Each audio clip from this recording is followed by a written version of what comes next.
Welcome to Phone Talk Radio. You watching the movie? Oh, yeah, I've been watching movies, but I'm working on stuff, too. What movies you been watching? Anything good? Anything I would know? Yeah, they have Zathura, then they had Serpico, now they have When a Stranger Calls. Wait, which channel is this? It's the movie channel. Oh. Did you ever see Serpico before? No, I still haven't seen it, because I didn't see that. I was out mailing packages, so I came back and it was like... It's a great movie. I'm surprised you never seen it being a big movie head. Great movie, true story.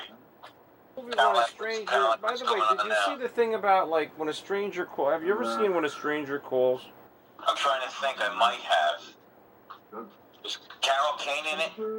Yeah, Carol Kane is in it. Yeah, I saw it. It was good, if I remember. It was great. I love those kind of movies. Then they find them up in the attic and stuff, like wrapped in plastic. What are you talking about? I don't know. I haven't seen it yet. I'm trying to watch it. You're watching it now. Yeah, but I don't know what you're talking about. Forget it, man. You're such a... I don't like talking to people who fucking get freaked out about spoiler alerts. You can't tell someone something about a movie that they're watching. What are you talking about? That's your philosophy. A lot of people don't have... Dave doesn't care about spoilers. I don't care about spoilers. You know what, Dave Cobb, does he care about that or no? Everyone cares about spoilers except you. No, everybody doesn't care about that. Who did you say... Wait, hold on. Who did you say doesn't care about spoilers? Dave Webb. That's totally wrong. I've talked to him in the last couple of years about things, and he's told me to not tell him, because I say to him, do you mind if I tell you something about this movie? And he said, no, I haven't seen it yet. So that's totally incorrect. Completely. I don't know. You tell me, I don't freak out like Don does. No, if it's something he doesn't care. He goes, no, won't keep me from watching the movie. Well, he's told me multiple times to not tell him things because he was going to see something. And he told me on purpose. He said, no, don't tell me. I think the only time he doesn't care if it's a movie that he doesn't plan on seeing or doesn't care about. Then I think he probably doesn't care. I don't even care if it's that kind of situation.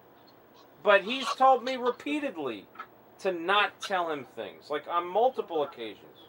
Not me, man. The Sixth Sense, people told me what happened. Years later, I sat and watched it. It was a good movie. I didn't care about that. I knew the ending. It didn't bother me. That's ridiculous. You have to be surprised. Because you're the opposite. Everything with you is ridiculous because it happens to you, or you don't like it, or doesn't believe in it, or this or that and the other thing. Everyone, it's not ridiculous. 99% of people do not want spoilers. Whoa. Before you say 99%, make sure you do your research on it and Google it and do it thoroughly before you give me half-assed answers. I've never met anyone in my life. No, I don't care about what you met. Google it and see if there's a survey that was taken about how many people care about spoiler alerts and don't care. That's the facts I want you to hear. Otherwise, don't talk to me about it. Yeah, but you're acting like people don't. You're saying the opposite. Whatever. You say you think that a lot of people don't care, and that's ridiculous. You're talking about. Because if it happens to you, or you know some people, doesn't mean you know the whole world. I can tell you this much. Movies have, there are elements of suspense, elements of surprises. There's a lot of effect that things have on you that if you know it ahead of time, it's not going to have that effect. So... No, that's not true, because previews make you want to see a movie. I would never see a movie without seeing previews. First, wanting to see a movie, the previews don't need to give anything away. They can still make you want to go see the movie without giving... Then we shouldn't have previews altogether, then. No, I said the movie doesn't have to give anything away. The previews do not have to give anything away. So why bother watching them, right? Some do, some don't. But you can't watch any... A lot of people, to me, previews, they say spoiler alerts. I don't like seeing them because it makes me influences my if I want to see the movie or not. So you should have them all they said. You know the movie The Village? You know The Village? Yeah. Okay, now the trailer for The Village does not give anything away about the movie. In fact, they even ran like a 7 or 8 minute special commercial for it on television once. Also, it gave nothing away about the movie. You don't have to give things away to get people to go see a movie. If you say so. That's what I think. No, that's what you think. And that's good for you. But don't think like other people, because they don't think that way. Not everybody. What about Dave Cobb, Nove, Glenn? Do they think the same way as you? Ed and Alice? Yeah, they don't want spoilers. Every single one of your friends don't want spoilers, even Dave Webb. Let me tell you.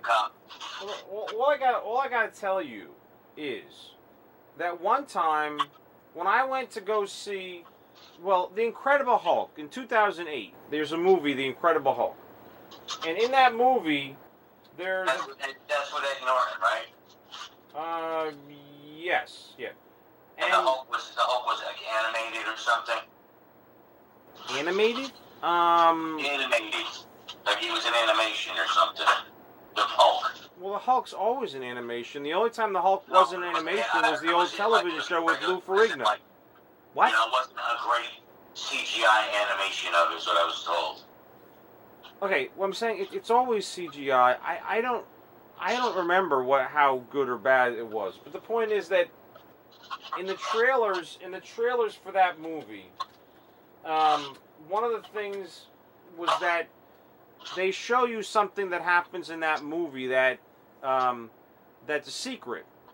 And I remember, like, after the movie that we saw that had that trailer attached to it, Dave said to me, he said, man, I think you're right about not watching the trailers. I think, because that gave away too much, and he was upset about it. Yeah, but he'll see the movie on his own, yeah, he'll go see it with you, knowing he already saw what's going to happen. That doesn't make any sense either. No, a person can go see a movie more than once just because they like the movie and they want to see it again. That has nothing to do with knowing what happened. It's not like... I disagree. Previews are needed to get people roped into the movie. Previews don't need... But they don't need to give anything away. They can get people to go see a movie without giving away things.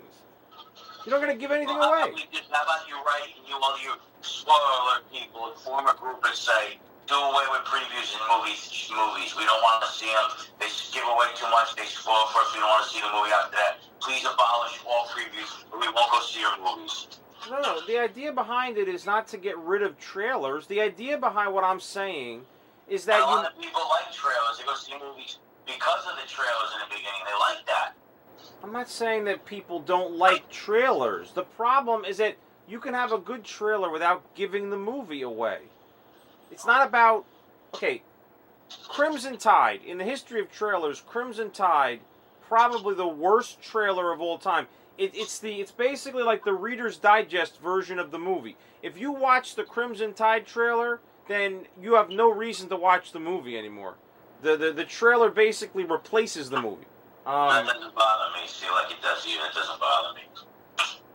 I don't know what... the movie was that great to begin with. I mean, James Gandolfini had apartment. Denzel Washington takes place in the submarine. Gene Hackman.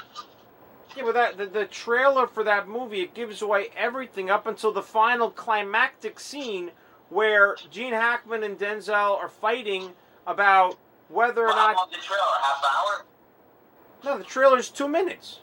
All right, then you're saying that it's always putting the whole movie in 2 minutes is impossible. That's what it does. It summarizes all the high points, all the plot points of the movie, and it ends with the climactic final... Like, the climax of the movie is in the trailer. The climax. The most important... I don't remember, so... It gives away the entire movie. Everything about it. Not bother me. The best trailer probably, the best previews is probably From Dusk Till Dawn. No, but now you're on my side because you told me that From Dusk Till Dawn kept it a secret about the vampires. No, I didn't know that until I saw it because on TV they don't tell you that. But that's a good But I thing. So never saw it in the movie. I saw it on cable, so it was okay. yeah, but so you were surprised by the vampires, you said. Yeah. But then that's my attitude. I'm saying. All right, but I still would. If I knew it was vampires, I still would go see it. I know, but that did something. With the Crying Game. This is crazy. That trailer did exactly what I'm saying they should do. And the Crying Game didn't give you anything. Well, you found out it was a guy and you saw the nude scene in the movie. It's like, oh shit. I know that, but that's again. Now you're talking about trailers that are doing what I'm saying they should be doing by not giving. Everybody doesn't, and I'm right. But again, this is the world according to Don. When we have these discussions with Dave, and you you're saying what they're doing doesn't mean we have to agree with you. It doesn't mean we don't care, but you, it's like, we're going to, because Don says so, it's like, when me and Dave and other people say, Robert Englund should play Freddy Krueger and Ron Perlman should play Hellboy because they developed the character and it gives it more clout and it makes it better. You're like, I don't care about that. I don't care who plays that. See, a lot of people don't agree with that. No, I didn't. That doesn't take away from the movie when I see it. This is ridiculous. Others, so. You're talking about something entirely different right now, completely Yeah, different. I am, but again, we're saying something that you don't necessarily agree with you on, so. It doesn't make any. Give this away, but you're okay when the original characters aren't playing, the original actors aren't playing the movies and the things. So I mean, we can go around the circle as many times as you want. I'm not okay. I'm not okay with. Okay, I already told you this. I already said. Exactly. Me and Dave disagree with you. We want the original actors because they're the ones who gave the character life. So we agree with that. You don't. That's it. So. No. Dave doesn't. Okay. You're missing. Absolutely does. He goes, he has no desire to see the last Hellboy because Ron Perlman was in Hellboy. I don't. Okay, what I explained to you was, I don't like remakes. I don't ever like remakes. I hate remakes, and I hate it when someone else plays. Not only do I hate it when another person plays a character, I hate it when. Again, you never said this. I'm going to start recording you because you'll be like, I never said that. You must have doctored the tape, Ed. I said that I've told you multiple times, and I've mentioned examples of the movies that I don't like remakes. And I've told you why. One reason is because when there's a remake, you know everything. There can't be any surprise. It's kind of like a trailer that's ruining. I don't know. You said you don't like remakes, yet you went to go see Pet Sematary, so that's a lie. Okay, first of all, I told you about King Kong and War of the Worlds and a bunch of other remakes that I think should not have been made. When it comes to Pet Sematary... Again, you still go see them. You say you hate remakes, but you actually go to them. So if you hated them, you wouldn't go to the theater to see them, is what I'm trying to say to you. I went to go see Pet Sematary because Dave wanted to go. I didn't think... Fuck you, Dave. I hate remakes. You know that we're not going. I know, but just because I don't like remakes doesn't mean they're always going to be bad. They're not always going to necessarily be bad movies, but I don't like them philosophically. I don't like them. Well, obviously, there's something about it you like. It's not keeping you from going. I would flat out refuse to go see it, so... I don't generally go see remakes. I mean, like I said, sometimes I do. Sometimes if I think it might be better or different from the original, that's a possibility. But most of the time I don't like them. But I don't have... It's not like a rule that I could never go see a remake. It's not like I could... Me and Dave disagree with that, so... He doesn't... I know he... I don't think he has any kind of militant stand on remakes, but... Well, he has a militant stand on Rob Perlman not playing Hellboy. Ask him about that, but he can tell you. But that's only because it's too soon. And because he likes... He likes if they had 20 Hellboys and Ron Perlman was all of them, they would see them. And if you don't have Ron Perlman, like, you don't have a problem with that. Just like you don't have a problem if a movie like Season of the Witches and about Michael Myers, and you like that movie, and Dave didn't like it, I don't think I hated it. A lot of people I know hated it, so... That's not a remake or anything. That has nothing to do with I know that, but my point is, a lot of people I know hated it because it wasn't Michael Myers. So my point is, you have these different things of what you feel, and you backpedal. I don't like remakes, I hate them, but I'll go see them, and I'm like, well, that's like saying, hey, you know what, dude, I hate fucking fish, but I'll eat it once in a while. Well, I hate it, though. Doesn't make any sense. No, but remakes they're not all the same. They're not all... The remakes, I mean, each remake could be different. It's not like... My point is, I still wouldn't go see it. Did you go to see the remake of Blair Witch Project? Yeah, I saw that, yeah. Yeah, how was it? Good, but just like the other one, or no? Yeah, but it wasn't a remake. It was a sequel. That's not the same thing at all. So was Blair Witch 3? No, the second movie doesn't count. The second movie pretends that Sure, it does. Of course it counts. Well, no, it doesn't count, because the second movie is not made like the first. The second movie acts like the first one was a movie. Not, you know what I mean? Like, in the first movie, that's real life. That's not a movie. The second Blair Witch treats the first one like it was a movie, and there's a lot of like a lot of what do you call it, tourists who go to Burkittsville, and the guys like selling souvenirs and everything. The first one wasn't a movie. What was it then? If it wasn't a movie? No, the first in a movie, it's real life. It would be like making a sequel to Star Wars, where it's not about science fiction. It's about a bunch of characters talking about the fact that Star Wars was a movie. You know, it's kind of like Wes Craven's New Nightmare. That's the way Blair Witch 2 treated the original. It treated it like it was a movie. Just like in Wes Craven's New Nightmare, that treated the original Nightmare on Elm Street like as if it was a movie. And not so, the... You so they're not movies, what are they then if they're not movies? They're real life of the movie series. They're the real world. What do you mean? All right, explain real world, and then it's not a movie. It's in a theater. It's a movie, right? No, Halloween 2 does not have Jamie Lee Curtis like getting a VHS video of Halloween and saying, "Oh yeah, that was just a movie. That didn't really happen. That was just a movie." Of course not. The original Halloween was the real life for a character in the film. It was a movie to... My point is still a movie, is what I'm trying to say. It's not like somebody had a documentary, some serial killer that came to town and all of a sudden he started hacking up people. That wouldn't be a movie. That'd be like a documentary. Oh, this Michael Myers would be a real person and he'd be like a freaking, he'd be like a legend of Michael Myers and, all this other shit. It's a movie, dude. No, it's not... I didn't say that. I said that the characters in the movie are treating it like it was a movie. The characters in the movie can't treat it like it's a movie. It's the real world for them. Get it?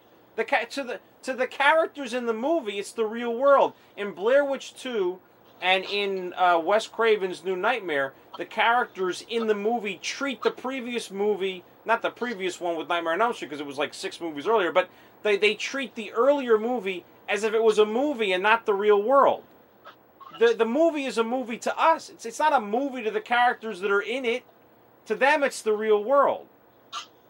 That's why Blair Witch 3 goes back to treating it like that's the real world. Not not that Blair Witch was a movie. Blair Witch 3 has to do with the relative of one of the characters in the original trying to go find out what happened to their relative. I forget if it's like brother, sister, whatever it is. I forget exactly. But the point is, that's what Blair Witch 3 is about. Blair Witch 3 is a continuation. It's a sequel. It's not a remake. Was it shot on a shitty VHS? The original one was not shot on VHS, by the way. What was the original shot on? The original was shot on a video camera and on 16mm black and white. Okay, so the video camera wasn't if it wasn't VHS, what was it? It was, I'm pretty sure that it was like a 8mm, like high 8, something like that. I mean, I could look it up. Yeah, I think we did look it up. I think it was. One was a video camera, one wasn't. That's what I said. One was a black and white film camera, and the other one was a video camera.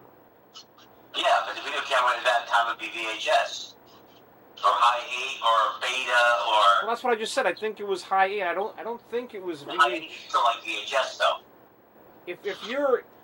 Being the type of film crew they were, I don't think it would have been VHS. I'm pretty sure that it would have been at least high 8 or... Hold on. Because it didn't come out in the 80s. That came out in 1999, the Blair Witch Project. In 1999, people weren't shooting VHS anymore. Yeah, they were. Not really. I don't... No. Look it up. Hold on, let me just see. Okay, here we go. Okay, so the two cameras that were used were a CP16 film camera, which is a black and white film camera, and a high 8 video camera. So yeah, that's what it was. It was exactly what I thought it was. Because high 8 has better resolution than VHS. VHS is very low resolution. High 8 is better. It's also more compact, and it's easier to carry. It's easier to make a higher quality image, and it's more resolution, and it's easier to carry around. Okay. So those are the two cameras that they used. But yeah, the sequel was creative in certain ways, where it kind of adds some reasons for some of the things that happened in the original movie. So sometimes sequels and prequels can be interesting. They're not remakes. They're better if they involve the same people. That's always better. Here's something, an article from 2016 in GQ. Spoiler alert. People care less about spoilers than you think. What do they get? Doesn't give it, just hang on. Here's something. Vulture conducted a survey that asked, what's the right length of time to wait before discussing major movie TV plot twists on social media? More than 5,000 people voted, and a surprising number of them don't think you should have to wait before openly discussing spoilers. Yeah, when the question was about movies, voters seemed to want to preserve some period of secrecy. 22% of readers said major plot twists could be discussed on social media immediately, which it should be noted is the plurality in this particular vote, while another 20% said 72 hours from opening day, in other words, after opening weekend. It's fair game. Still, a combined 58% of voters thought 1 week, 2 weeks, or longer, including never discussing spoilers on social media, was an appropriate time frame. But opinion about TV spoilers are far less conservative. 27% of voters said, sure, discuss spoilers right away. As in mid-episode in the Game of Thrones premiere, you could have reached for your phone and tweeted, wow, Doran Martell is dead, and you would still be eligible for sainthood. Another 26% said that you can share spoilers over social media after the episode is aired on the West Coast, which you know for many people still right away. That means more than half of the responded agreed it's perfectly okay to publish or discuss details of a TV episode the morning after it airs, and 70% say to wait 24 hours. That means that if you wait 24 hours before openly discussing spoilers, you got the approval of 70% of spoiler votes. Not bad. Maybe those who originally opposed to spoilers tend to be more vocal on the internet. Maybe that's why it sometimes seems like spoiler culture is more sensitive than Vulture's survey revealed. Take, for instance, this GQ reader responding to an article about Jon Snow's revival. Special shout out to the guy who tweeted, I demand 2 weeks before you post spoilers. Shake my head, dog, at GQ 4 days after Snow resurrection. Only 6% of voters want more than 1 week before TV spoilers are openly discussed. Not that Jon Snow coming back was a true spoiler, because come on, people, we all knew. Can you ever truly please everyone? Of course not, because some people want spoilers to never be openly discussed. Another special shout out to this one guy who tweeted at us, said he was bummed about a Kylo Ren spoiler 3 months after The Force Awakens was released. Unfortunately, the glumest news of all is for people who want sporting events to result kept hush-hush. The takeaway, if you don't want something spoiled, it's probably on you to stay off social media until you've caught up. Godspeed. Right, well, that's true. But that article is still pointless, though, because if it's you're... not pointless. You're saying 99.9%, which is not according to this article. No, and here's another one. It's 2014. That's not what the article is about.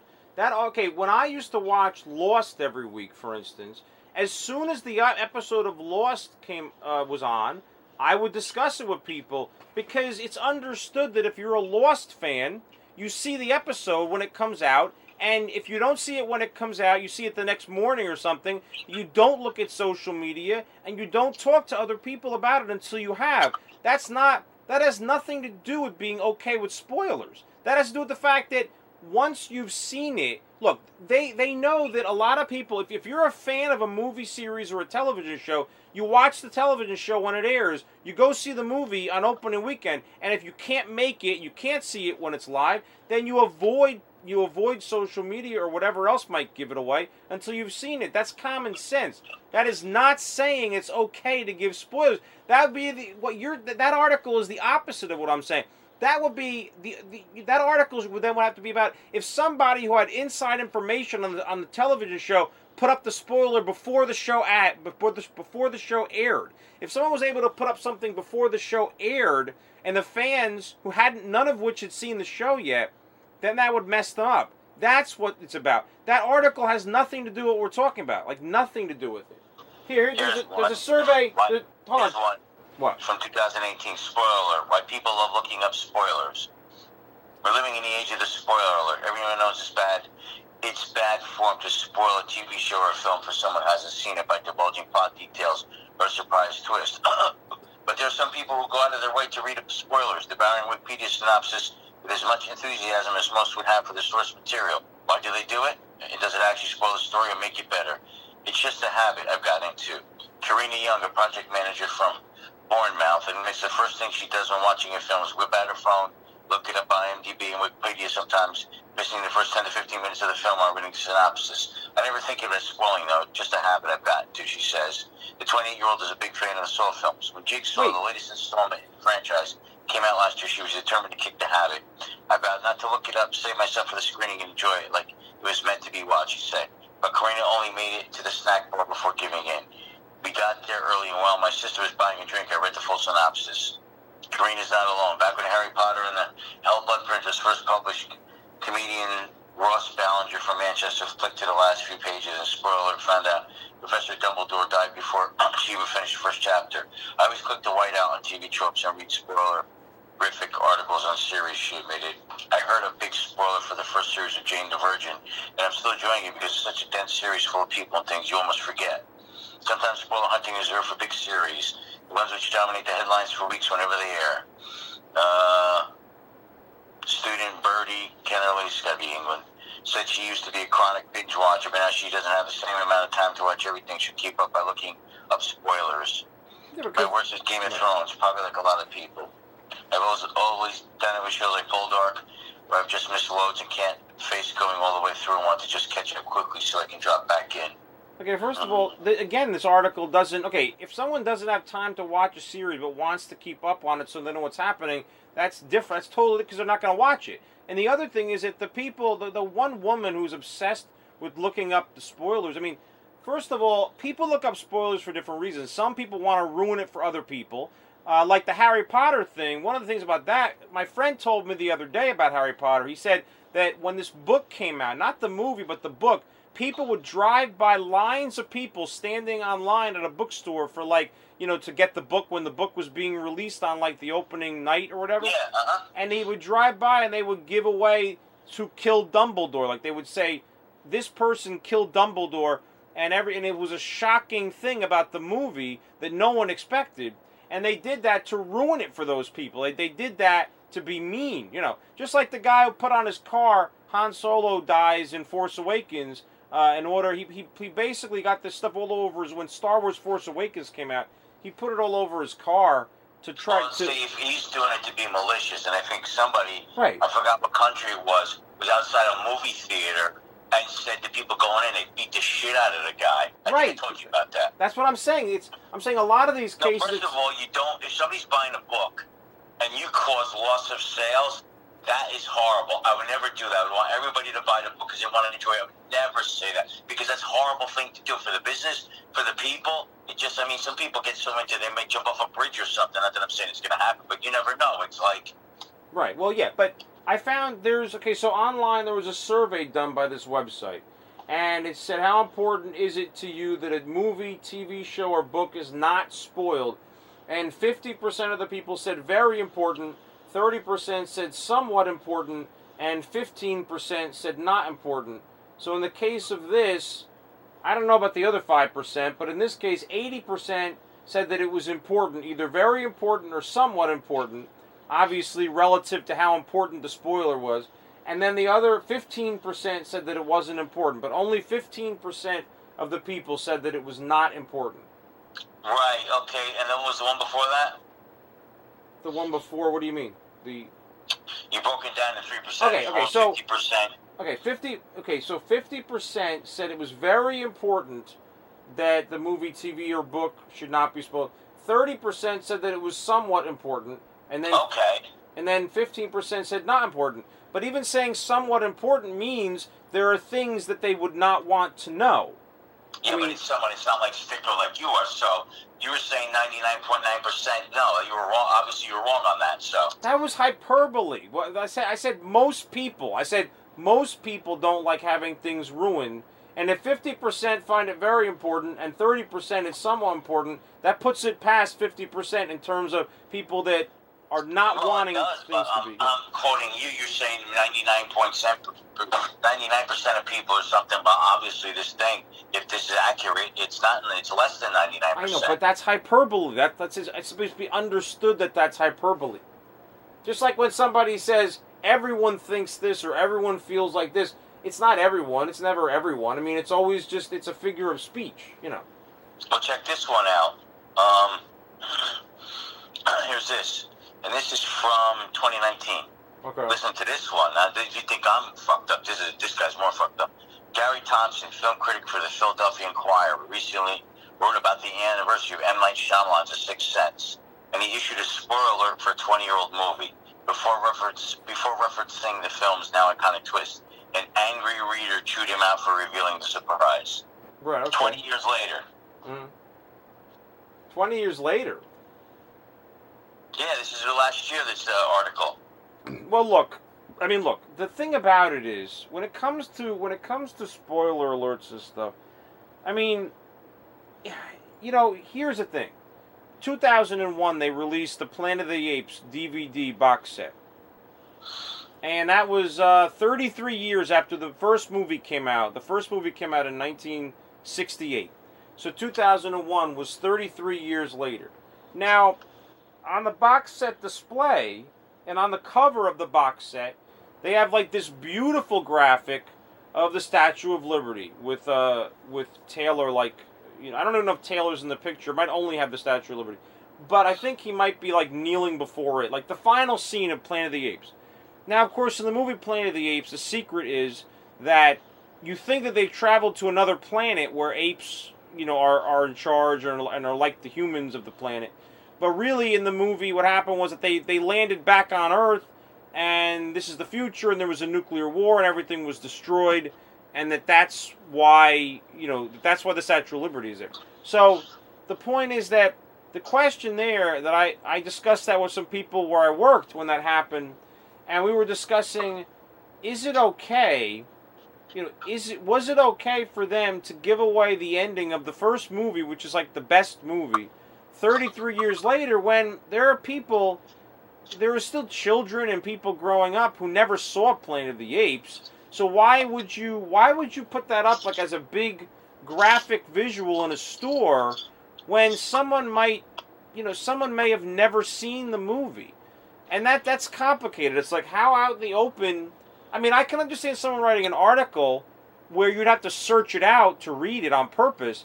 But when there's a giant visual of the Statue of Liberty on the cover of the box set and on and everything, that seems kind of. Yeah, but that's always been the image trademark of Planet of the Apes, of the Statue of Liberty in the sand. That's always been that way. Well, it's important. But I don't think when they originally released it on video I don't think they put that on the cover. No, but everybody knows the Charlton Heston movie, the beach scene. That's iconic, so everybody knows that. I know, but there are people. But a young person just growing up, a little kid or a teenager who didn't. They're not going to know about a movie that came out decades ago. I know, but you know what? You got to. It's not like you're telling them there's no Santa Claus. That's worse than saying, spoiling the movie for them. No, I know, but do you really have to put something visually there? You know what? It's stupid stuff. There's a lot of other images that you could put on the cover without ruining the movie. Just to put that on the cover. That's been iconic forever. And if you haven't seen it, then you haven't seen the movies or know the history. So. No, but you know how generations are. Kids growing up today, they don't even know about movies from 10 years ago. They don't even know anything about them. No, because they don't care about it, because the old is bad, new is good. Yeah, you're right. That's a horrible attitude, but that's the attitude I agree with you. You kidding me? I know. No, you're right. That's exactly the attitude that they have. I said this to somebody in my art. I ran an art class. She was a model and an artist. She'd come in, either model or she would draw. She was saying to somebody, I went to see a movie once. We want to see it again. I said, you listen to a CD more than once, don't you? Oh, that's different. I said, how is that different than watching a movie over again once you've seen it? You heard the songs already. You don't listen to it once and put it away. Right, exactly. People do get that idea, like you said, about where. I remember when I was watching they had these horror awards. I forget what channel if it was on like FX or Spike. That had to be a long time ago. And so anyway, these horror awards show, and the host of the horror awards show, it came out in the award show was 2006, and the host was Jamie Kennedy, and the crowd was a bunch of teenagers. And 2006, the Scream movies came out in 1996, 1997, and 2000, and none of the audience knew what Scream was. Like none of them knew. Like they didn't know who he was. They didn't know what Scream was. And they had come out in 96, 97, and 2000, and this was 2006. And Jamie Kennedy was like, nobody here knows what Scream was. It was crazy. That's crazy, you know. Well, here's something here. Yeah, that was the only time they had horror awards. I think I watched it, and the only thing was the only year they had it. They don't have them, unfortunately, because the horror movies in Hollywood, it's like pornography. It's like, oh, you did a porn, or you did a horror movie. It's like pornography. We don't do that. Right. Here's something here. This is the same article. Get this one now. You think the other one was bad? Get this one. There's a subset of readers that will never forgive spoilers, even if there are spoiler alerts. Thompson said, unless the work of art has achieved massive and long-standing cultural penetration, you run the risk of alienating readers. You can probably say that Hamlet dies, or that Sonny dies on the causeway. Beyond that, you're on perilous ground. Don't be too sure about Hamlet, Matt Zoller sees. I've heard of Matt Zoller. He's a pretty well-known critic.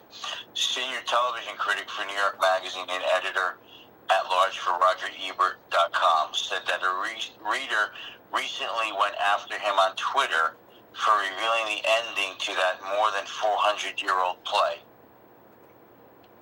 Really? Well, yeah, but the thing is that when it comes to Shakespeare, I know, but when it comes to Shakespeare, what I think that these people are not understanding is that when I was growing up in school, they had us read some Shakespeare. They had us, read. I don't know if we did Hamlet. I forget what we did. We did something. The point I'm trying to make is that when you're a kid and you're growing up and they're showing you, they're showing Hamlet, or they're having you read Hamlet. I mean, sometimes they'd have us watch the movies. They had us watch Romeo and Juliet. But the point is that we're kids and we don't know. We never read it. We're not aware of it. I mean, I don't know how. What I mean by that is there shouldn't be any way that this needs to be overtly, like, you don't need to put in the title of an article you write Hamlet dies or whatever. You could put that in the. Why would that need to be the title of the article? It's like Orson. Right, but the people who are into Shakespeare and theater, they already know this. People who aren't have no interest in Shakespeare, but so who cares? Yeah, but they don't know it. But they don't know it when they were a kid. They needed to read it or see it first. Someone didn't tell them. No, I'm talking to this guy who went after him was probably an adult. He probably wasn't a kid. Oh well, I know, but in some cases they're just trying to protect younger people that haven't seen it yet. They're trying to say, well, don't put it out there. They're not worried about. What you're saying, but then again, that's like censorship. Then you can't say what you want. Like, look, when I saw that Planet of the Apes thing, or when I saw that Planet of the Apes sign and packaging, I wasn't upset for myself because I saw Planet of the Apes when I was a kid, like on Saturday afternoon, like on Channel 11 or whatever, and I was surprised by it. I didn't know, and so I wasn't upset about myself. I was upset about it being ruined for younger people that weren't, that didn't know about Planet of the Apes and didn't know how it ended. I wasn't complaining for me. I was complaining for younger people. It reminds me of when I was a kid. I watched this special on television about classic movies, and it showed me that in the movie Citizen Kane, right? Citizen Kane. Yes. It showed the final scene of the movie, or it showed him saying Rosebud. And then it mentions that Rosebud is his sled as a child.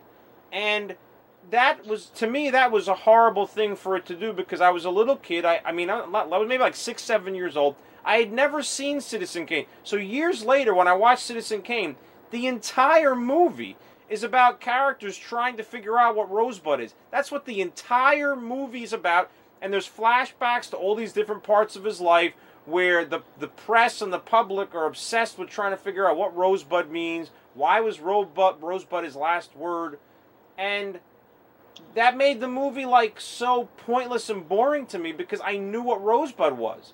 And then I was so mad that special had done that because, I mean, I guess I shouldn't have watched it, but I don't understand why that special should have had an alert. It should have said, hey, don't, if you haven't seen these movies, don't watch this. I mean, for adults that saw Rosebud, I'm sure that watching that special was fine. It wasn't okay for me. I could never review Citizen Kane because the movie was ruined before I even saw it. So, I know what you're saying. But yeah, I mean, you obviously you want to be able to talk about. Of course, I mean, look, of course people write articles on things that have happened in movies that give away plot points. Obviously, you want to discuss it. Of course you want to discuss it. But, you know, you want to have it where... You just want to have it where you don't put something, like, blatantly in the title where it's out there in the open for someone to see. It's almost like, you know, like in New York City... You know, like, you don't want to have, like, something up on a billboard or something that gives away something. You want to, you know, you don't want it to be that overt. You don't want it to be something where, like, I remember when I was reading, there was a review of the movie Pay It Forward. There was a movie called Pay It Forward. And I remember Entertainment Weekly had a review of it. And when I went to the review page, I wasn't going to necessarily read the review until I saw the movie. But at the top, at the very top of the page, where the text continued, it says Trevor dies. And you couldn't possibly miss seeing that because of the position that it had on the page. So, and that is like one of the most important things in the movie, because Trevor is the kid. Anyway, the point is that it says it right there. It says Trevor dies. And there was no way to avoid reading that. That was ridiculous. It should have been... Okay, I don't care if that was in the article somewhere. I wasn't going to read it. But it was right there at the top of the page where you couldn't not see. There's no way you could miss it. It was like a big billboard in your face. That's the thing. I think that when something is like that, when something's too overt, I don't care if they wrote about stuff in that article. They could write all kinds of stuff about the movie in the article. But that was like right in, you couldn't avoid it. It's like you couldn't avoid seeing it. That was the thing, you know. Yeah, but again, I don't understand why you can't say something about a movie and then everybody loses their shit. No, but I think you can say stuff, but it just shouldn't be overt to people that didn't want to hear it. I don't have any problem. Look, I mean, like I said, I used to talk about Lost when I would every week Lost was on. You know, it was Wednesday, I think. Now I don't even. Anyway, it was on Wednesday or Thursday, and you'd watch it and.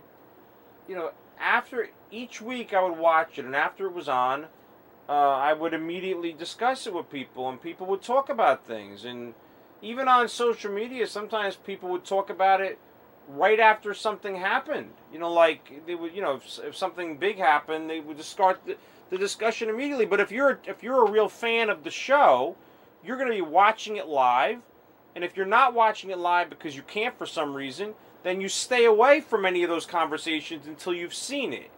And then that's how you're smart enough to know that. You know, it's not, you know, I blame them if they're going to be looking at places where they know people are going to be talking about it. That's just stupid. You know, you can't do that. You can't. So, people should, you know, people can control, you know, their ability to avoid stuff until they wind up seeing it. And that's pretty much, you know. That's what I'm saying, but the guy's Shakespeare 400-year-old play, come on. Yeah, but like I told you, it's not about how old something is. It's about the fact that young people haven't seen it yet. And like I said, I'm not saying you can't talk about it. I'm saying that it shouldn't be done in a way that's so blatant and out in the open that that it's that a person can't avoid it. That's you know, to me, that's what it's about. No one's saying that people can't talk about it all they want and write articles about it and have discussions about it. But why would that involve having it, like, forced on someone? I was very upset about the Citizen Kane thing. And that's the reason why I was upset about the Planet of the Apes thing. It wasn't for me. I knew the ending to Planet of the Apes. But if a kid saw it or a teenager, any type of young person in the age range where maybe they hadn't heard of it or they hadn't gotten around to seeing it yet, that wrecks it for them.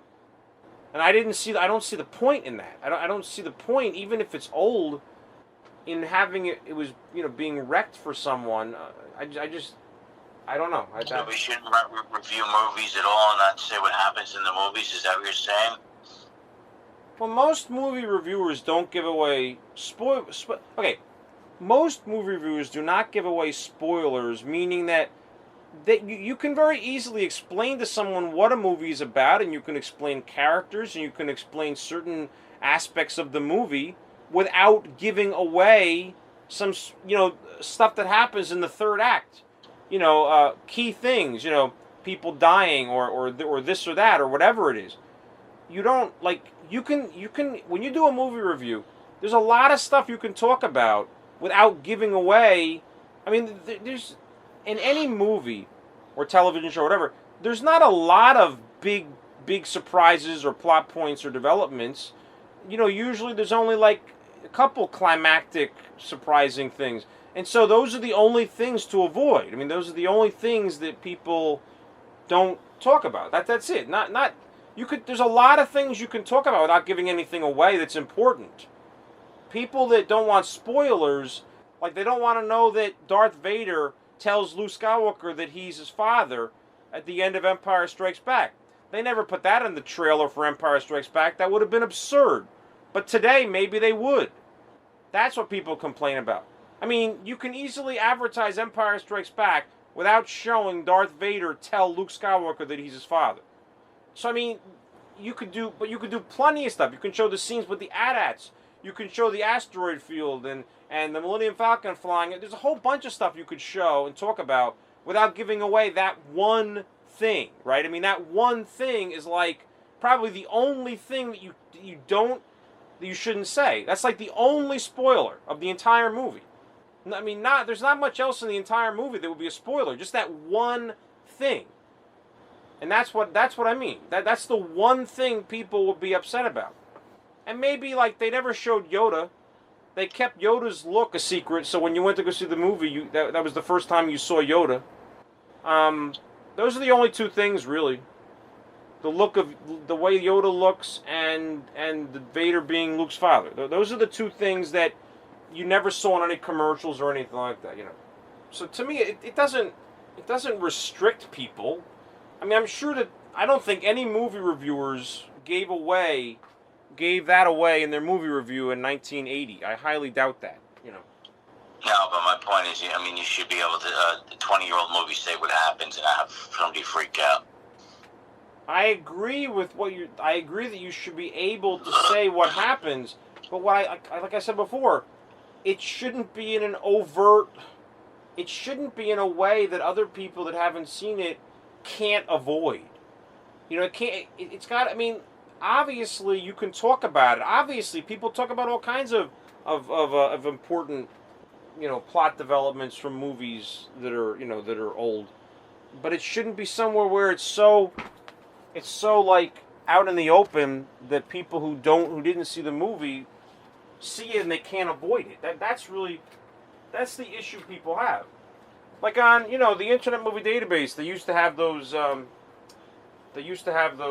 message boards. They don't have them anymore, but they used to have them, and now there's other websites that have message boards instead. But a lot of times, people will not put a spoiler in they will not put a spoiler in the title of a thread that they start. Like, they won't. They'll explain it some way, and then you'll have to read more. Like to find out the more information that they're talking about. But they will not put a spoiler in the title of the conversation, because that would be wrong. And that's how it's supposed to work. Like on Force Awakens, Star Wars Force Awakens, you wouldn't see a thread that's titled like, were you surprised when Han Solo died? You wouldn't see that. They would never say that. They would say something. They would say something like, let's talk about Han Solo, or what happens to Han, or something like that. They would just put it in a way where it wouldn't give that away in the title. But if you go to the thread to read it, then they would immediately have it look up there. But it's not done in a way where if somebody just, I mean, look, you shouldn't even really be looking at the thread titles if you haven't seen the movie anyway. But just irregardless, you can still have conversations without having something where it's right there in the title for everyone to see. And that's like the way people behave on message boards for movies. That's kind of like the etiquette. You can talk all you want about that stuff, but don't put it in the title, because then people will see it,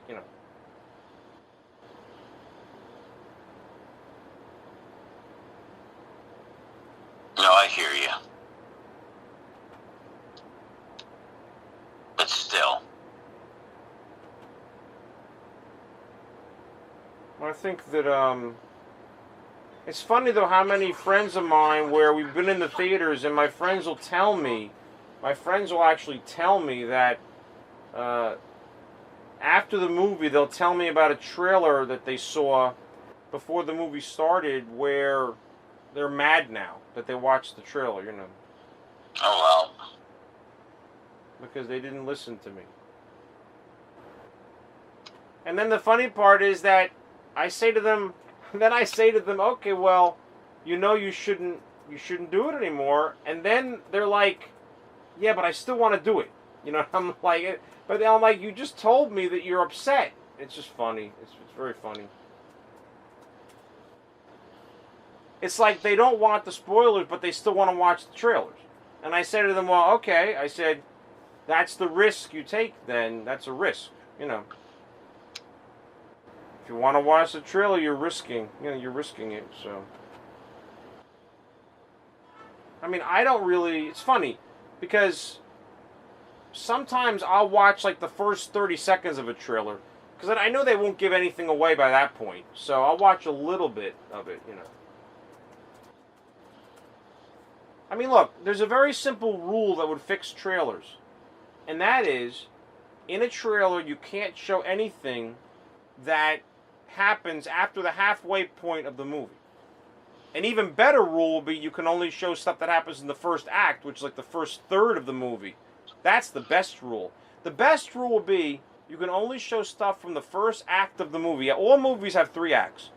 And so the first like 33% of the movie, you can only show scenes from the first 33% of the movie, and that's it. You can't show anything that happens after. But I would even go as far as saying you can't show anything that happens later than halfway into the movie, you know. All right, who decides what the trailer is and what's included or how long it should be, etc. That'd be kind of interesting to find out. Well, I did find out some things about that, and what I found out about that is that the filmmakers, under most circumstances, the filmmakers have no control over that. So sometimes they do have control. Like I think M. Night Shyamalan had control, and that's why his trailers never give anything away. But in other cases, the people that do the marketing, they're able to do whatever they want, whatever they think will get people to go see the movie. Like, you ever see the movie called Drag Me to Hell? I heard of it. Okay, well that movie was directed by Sam Raimi. And in that movie to me, it was not only in the trailer, but even in the 30-second spots on television, that movie gives away the final scene that actually takes place maybe about less than 10 seconds before the end credits of the movie roll. And that killed me. Because to make a long story short, in that movie there's a climactic scene where she gets rid of this coin, and by getting rid of the coin and returning it to like this grave or whatever, it means that she's free of the curse. Because this gypsy woman puts a curse on the main character of the movie, this woman. So, anyway, at the very end of the movie, she's getting together with her boyfriend. And, you know, and everything seems happy, right? Like, all the bad stuff is over with. You know, they won. You know, she's got the curse off of her. And what happens is that her boyfriend shows her that he has the coin or whatever. And so then she freaks out when she sees the coin. And then what happens, they're at a train station. And what happens is, like, the ground opens up, and, like, you see hell, like, with this bright orange, like, hell. And these demons or whatever grab her and, like, drag her down. Like, and they basically kill her, and they drag her down into hell. And then the last shot is her boyfriend, who's Justin Long, who's up there, and he's looking in shock because she just got dragged into hell. The point is that scene at the end of the movie is supposed to be a complete and total surprise, because you think that the previous scene, the one that took place right before that, which was a huge battle between her and trying to return the coin and all kinds of crazy stuff going on. And so you thought that the climax of the movie had already taken place and that everything was happy. It was like happily ever after now. But instead, no, it's not. That shot of her being dragged into hell, like, you know, at the train station, that shot, anyone who sees the commercial or the 30-second, the trailer or the 30-second commercial on television, if you saw that, by the time the movie gets to that train station scene, which is supposed to be all, like, happy, you know 100% that you haven't seen that scene yet. Because nothing else in the movie looks anything like that scene. With all the orange, with the hell and everything. Nothing looks like that in the entire film. So you know that that's still coming at that moment. So what the trailer and the commercial did was, it destroyed any suspense that he tried. Sam Raimi meant for you to be shocked and surprised at the very end. But if you saw the trailer or the commercials, you would not be shocked or surprised at the end. And it doesn't sound, from what you're telling me, it doesn't sound like a good storyline to begin with. It's not bad. It's all right. I mean, I tried to, like, sum it up quickly. The woman, the main character is this woman. I think her name, Alison Lohman. And she works at a bank, and she does these loans. And what happens is this woman wants to have some extra time to pay, like, make a payment on her house. And she's trying to get tougher on people because everyone's telling her she's too nice, and that's why she doesn't get promoted. And so she says to the woman, no, we can't give you any more time. We've already given you extra time to pay your bills. And she says, no, I'm sorry, we can't do it. And so then the gypsy woman says, she puts a curse on her. And then some things happen in the movie, where, I mean, I don't even remember, this movie came out probably like, I don't know, 14 years ago, maybe more. And so, I don't think it was a bad movie overall. It wasn't bad. It was all right. I mean, just the ending wound up not being what it was supposed to be because everyone had already seen it in the commercials. So, at the end, at the end of the movie, you're just waiting. You're like, okay, well, come on already. Have the ground open up and have them grab her, because obviously it hasn't happened yet, so I'm waiting, so that wrecked the ending. No, I didn't see it. If I saw it on cable, I'd watch it. That's something I'd seek out to.